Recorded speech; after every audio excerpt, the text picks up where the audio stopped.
I'll read that again. And now when John had heard in the prison the works of Christ, he sent two of his disciples and said unto him, Art thou he that should come, or do we look for another? And I want to preach to you on the thought, there is no other. There is no other. We live in a world, brother and sister, where people are always looking for another. You can look at things. If you have a cell phone, after a while you want another one. The one you have, now my wife is laughing because hers don't work and she wants another one. I need to figure that out. But anyway, the one you have may work already, but you still want another one many times. Or perhaps a computer.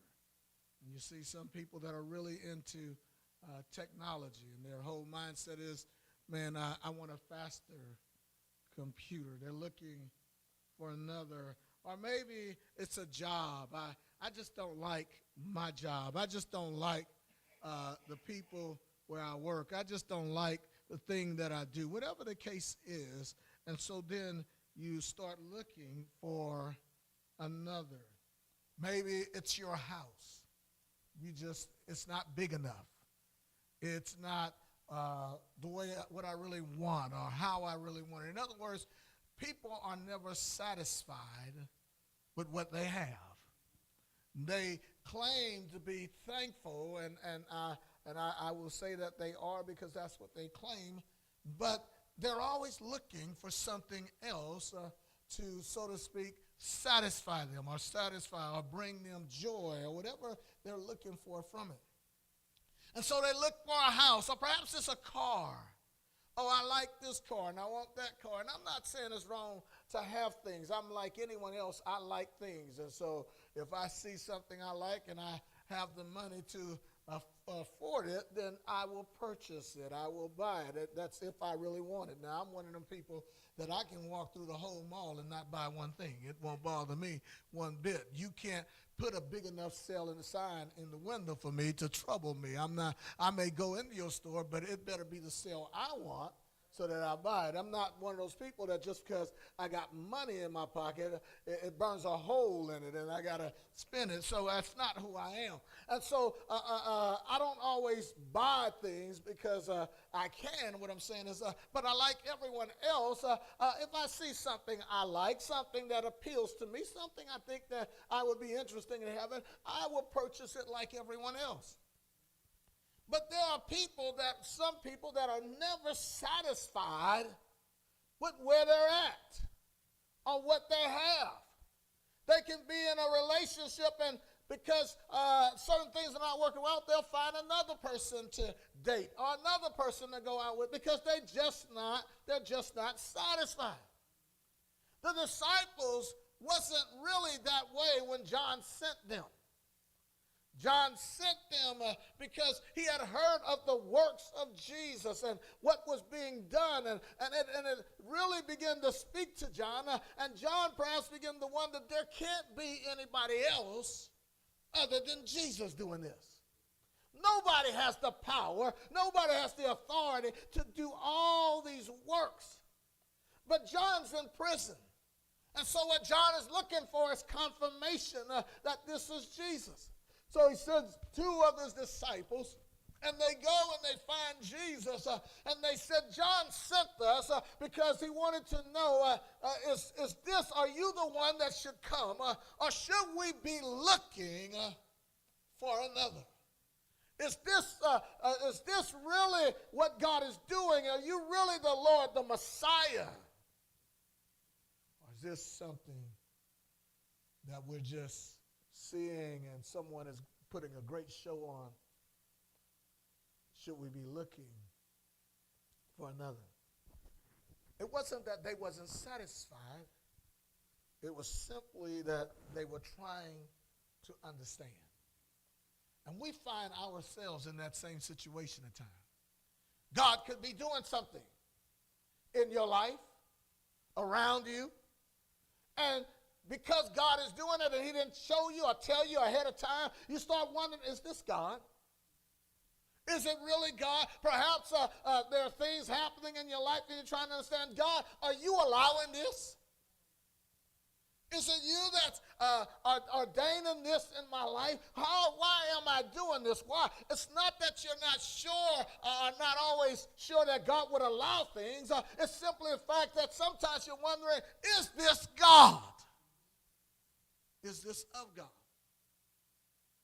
Is this the doings of God? That's where these were. So Jesus, in our Bible reading, put John's question, desire, and issue to bed. He put it to bed by simply saying to them, go tell John. Go tell John what you hear and what you see. Go tell John. Jesus didn't say tell John this or tell John that. He said go tell John what you hear and what you see. In other words, they had been around Jesus long enough that they had seen the blind eyes open. They had seen the deaf ears open. They had seen the lame walk. They had seen the miracles of God and how that they were raised from the dead and that the gospel was being preached to the poor. He said, go tell John what you see and go tell John what you hear. He said, and that's going to be enough confirmation for John to understand that I am the Christ and that you need not to look for another. And so they traveled back to John to tell John this, and the Bible lets us see, brother and sister. John, in the confirmation of this, no doubt, dissatisfied John. And so I want to talk to you about there is no other. The first thing I want to talk to you about is there's no other like Jesus. You'll never find anybody like Jesus. You can look for another, but you're never going to find another like him. You can search and you can pray and hope and do all things, but you'll never find anybody like Jesus. Only Jesus can save. Only Jesus can do exceeding and abundantly and above that which you can ask or even think. Only Jesus can work real miracles. There are folks that can play with magic and do a little bit of here and there and abracadabra, but when you need a miracle, you know that there's nobody that can work miracles like Jesus. John, Nicodemus confirmed this to us when he professed. There in John chapter 3, verse 2, he said, Rabbi, we know that thou art a teacher teacher cometh from God. For no man can do what? These miracles that thou doest. It's not possible. No man can do these miracles that thou doest except, guess what? God be with him. Nicodemus was saying it is impossible that someone that was a rot gut sinner could turn his life around, that someone that was all the way out there that could come into the folds of God and have joy and peace and begin to live right and walk right. This is impossible, but with God, brother and sister, all things are possible. There is nothing too hard for God. When you trust in God. He said no man can do these miracles. Nicodemus was testifying that these miracles are impossible, what we're seeing. And so if we're seeing these things, he said he was telling Jesus, he said, you have to be the Messiah. And so Nicodemus, you know, the account began to even ask, what must I do? Look at the miracle that he wanted. He wanted the miracle, guess what, of salvation. He wanted to understand how to get right. And Jesus said, you must be born again. You've got to get saved. You've got to accept God. The first miracle and the greatest miracle is when a man or woman come to God and he washes away their sins and forgive them from all unrighteousness. talking about miracles. Oh, miracles happen, brother and sister. Miracles have been happening and still happening. The greatest miracle is people getting saved. The greatest miracle, listen, even in Scripture, the Bible said when they came to Jesus at time to be healed, the Bible said before he healed them, he said, thy sins, guess what? Be forgiven, guess what? Thee. Why? Oh, but Jesus, I didn't come for my sins to be forgiven. I came because I got a pain in my back. I pain because this is not right. I'm praying because the devil or the doctor said this is wrong with me. But Jesus said, before I meet that need, I want to meet the greatest need in your life. I want to forgive you. I want to wash you. I want to cleanse you. I want to make you right. I want you to be saved. That's the greatest miracle. When we look back over our life, brother and sister, we can say, I am a living miracle. I am a living miracle. You can look back over your life and say, you know, if it wasn't for the Lord, and I say it all the time, but I'm telling you the truth. If it wasn't for the Lord on my side, there are some folks that meant it for my evil. There are some folks that was wishing I would be out of this. There were some folks that set a trap and a snare. But I'm glad that I serve a God that even when they tried, they could not prosper. Oh, they fell at my right hand and at my left hand. But they did not come nigh me because the God that I serve was with me. Why? There are many people. You can look back over your life and see the different things.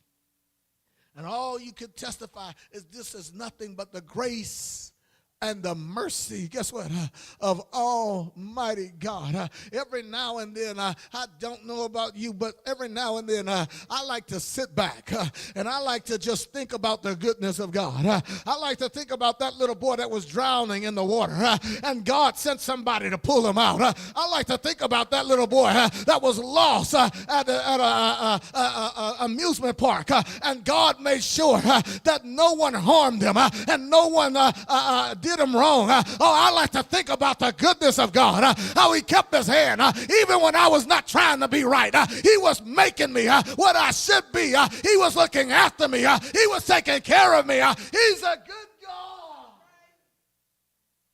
Look at all these things. And those are the things, brother and sister, I know. Only heaven will reveal the things I did not know. The times it should have happened. The time the devil had me in his grasp. But as the song said, Jesus came and grabbed me. Oh, when the devil thought he had me, he came and grabbed me.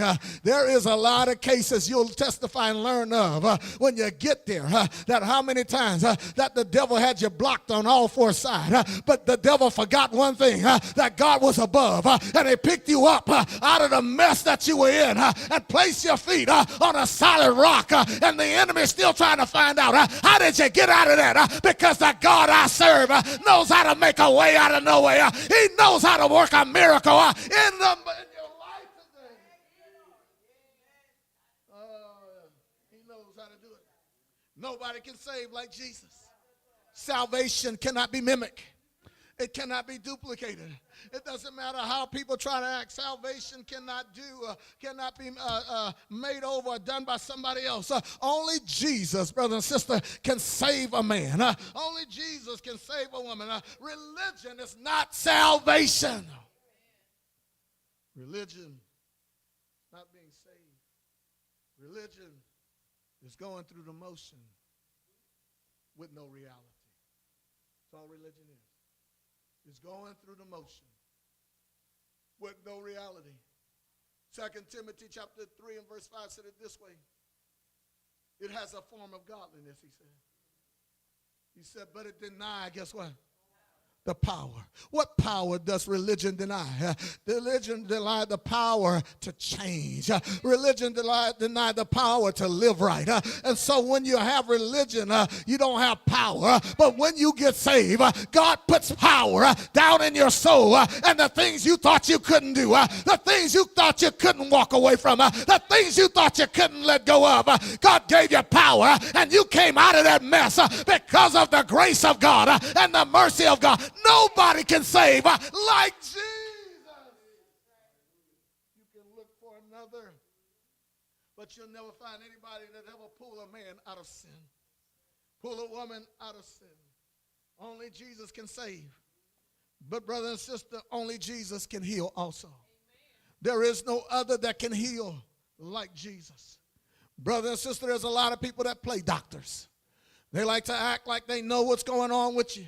They read all your charts, and I'm not finding faults with them, and they say this and they say that. But all they're doing is practicing, guess what, medicine. And what I try to do is not let them practice on me a whole lot. But they try to practice medicine. I just want to see if this works. Well, work it on somebody else, and if it don't work on them, don't give it to me. But you see, a lot of times they're practicing, and that's what they can do because they don't know how these things work. But I'm glad, brother and sister, that there is a doctor that is above every doctor. There is a physician that still makes house calls. There is a physician that can go to you when you can't come to him. There is a physician that can make a way out of no way when you really trust in the Lord thy God. There is a great physician. Most doctors say, come to me. Jesus still came to you and I first. Before we loved him, he first loved us. Brother and sister, when we were not trying to come to him, he came. He came to us.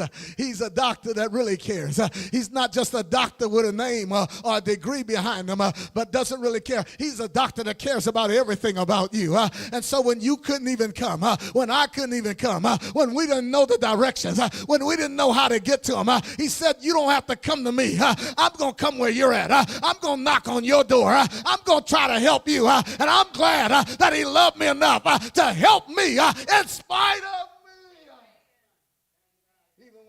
trying to help myself. He still makes house calls. There's still healing, guess what, in his wings. Malachi chapter 4 and verse 2 says this.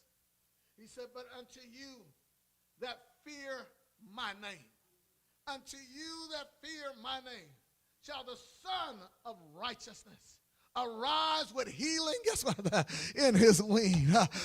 He said he will arise. He will come to you. He will be there. And I'm glad, brother and sister, when I needed him, I called. I may not have known how to get to him, but all I said was, Jesus, it's me in the need of prayer. Jesus, forgive me. Jesus, have mercy on me.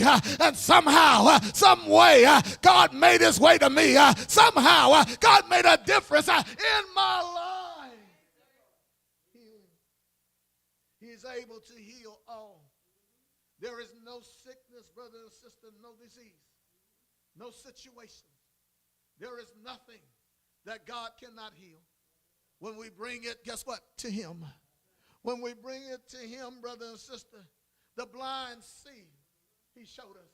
That's what he said. Go tell John. He said, the blind see. Why? Because there's nothing too hard for me. He said, go tell John the lame walk, because there's nothing too hard for me. He said, go tell John the lepers, oh, brother and sister, are cleansed. He said, because there's nothing too hard for me. He said, go tell John the deaf hear. He said, because there's nothing too hard for me. He said, go tell John the dead is raised. He said, because there is nothing too hard for me. And I don't know what your issue is, but I want you to know it's not too hard for God. If you bring it to him, he can heal like no other. Why would you look for another when there's no one else that can open the blind's eyes? No one else can cause the lame to walk, the deaf to hear. No one else can raise the dead, cause any of these diseases to go away. Is there anything too hard for God? Anything too hard for the Lord? Not when Jesus is your Lord. You see, when you look for another for your healing, for your direction, for your salvation, for the answer to your prayer, you're looking to the wrong one. When Jesus is your Lord, there is nothing that is too hard. There's no sickness or anything that cannot be accomplished or defeated. Isaiah 53 and verse 5, let us see this. When Jesus is your Lord, the Bible said he was wounded for our transgression. When he's your Lord, he tells us, the Bible said he was bruised for our iniquity. Because he's our Lord, these things, brothers and sisters, he did for us. He said the chastisement of our peace was upon him. Because of his stripes, everything you face is healed. Because he's my Lord. So why would I look for another when there is no other that can heal like he can heal? Lastly, brother and sister, there is no other that should be worshiped. There is no other that should be worshiped. People are always looking for another. They will worship at any altar.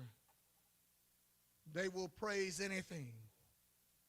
They will make a lot of things their God, and they'll say, but I didn't make it my God. But when they put it before God, it is a God. And they worship these things, and they honor these things, and they put it before God. But Jesus said, there is no other. He said there in John chapter 10 and verse 8, all that ever came before me are thieves and robbers. But he went on and he said, but the sheep, they did not hear them.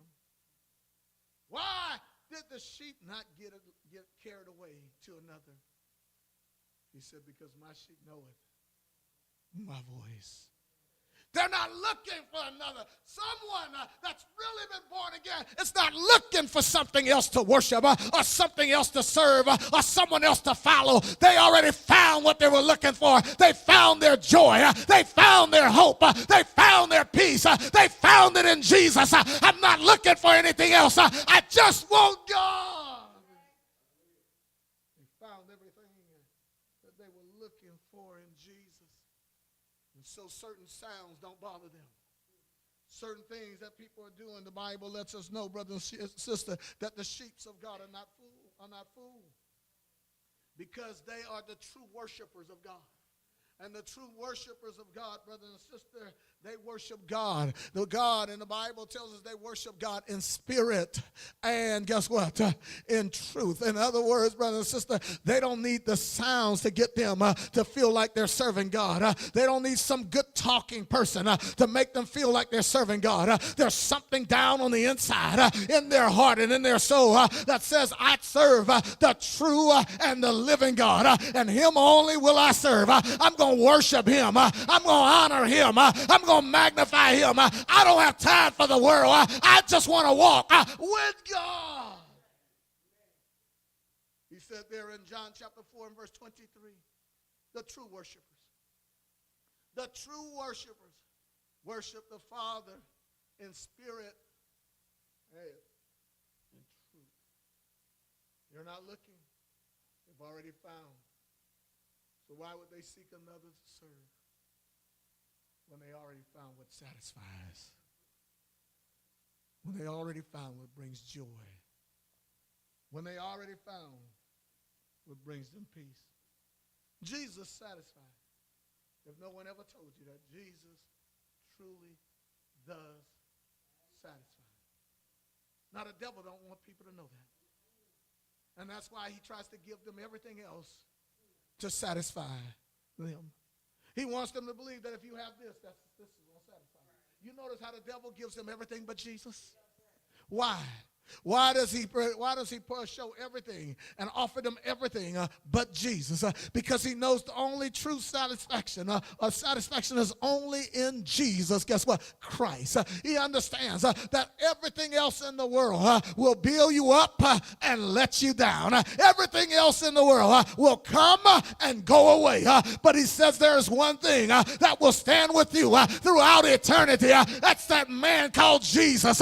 When you have nobody else, you'll still have Jesus. When you got no money, you'll still have Jesus. When there's no peace in your life, you still got Jesus. He satisfies. He satisfies. I love reading the account, brother and sister, about the widow woman with the 2 mites. She's a widow woman, and she's got only 2 mites. And you don't hear her complaining. You don't hear her whining. You don't hear her mad, saying, I don't understand why God would allow this to happen to me. What you see her doing, brother and sister, is you seeing her going to the place where she's supposed to honor and worship and give and do what she's supposed to do. She's not worried about what she don't have. She's thankful to God that I still have a God that cares about me. Brother and sister, she was satisfied. He may not have given me a Rolls Royce, but he gave me 2 feet to walk with. He did not give me brother and sister, filet mignon, but long as he gave me something to eat, I'm thankful for the God that I serve. I'm thankful for the God that satisfies me. Him only will I serve.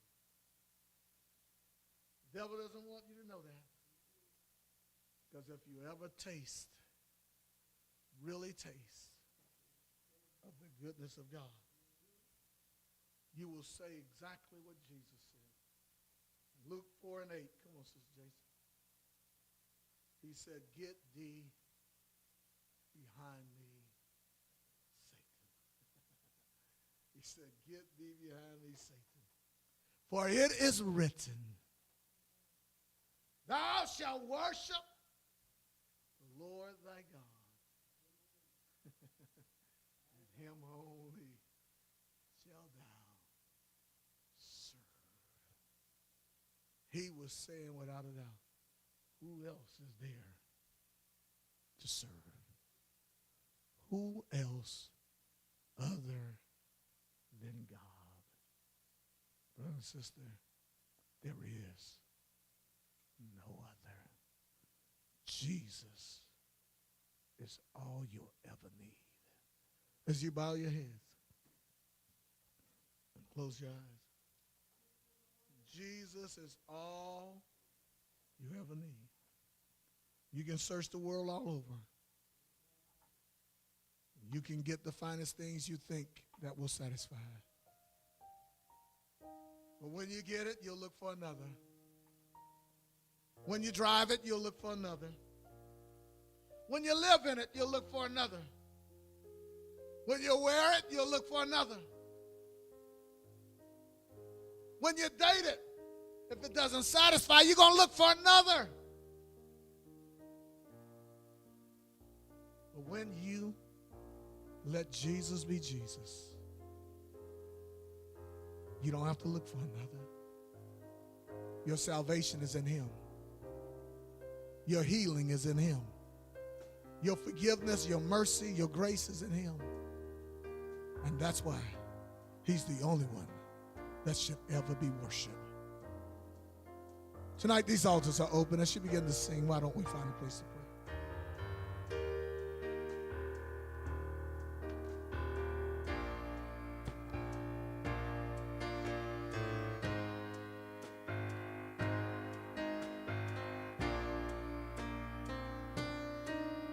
Not because I've been so faithful, not because I've been so good. You've always been there for me to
made my life complete.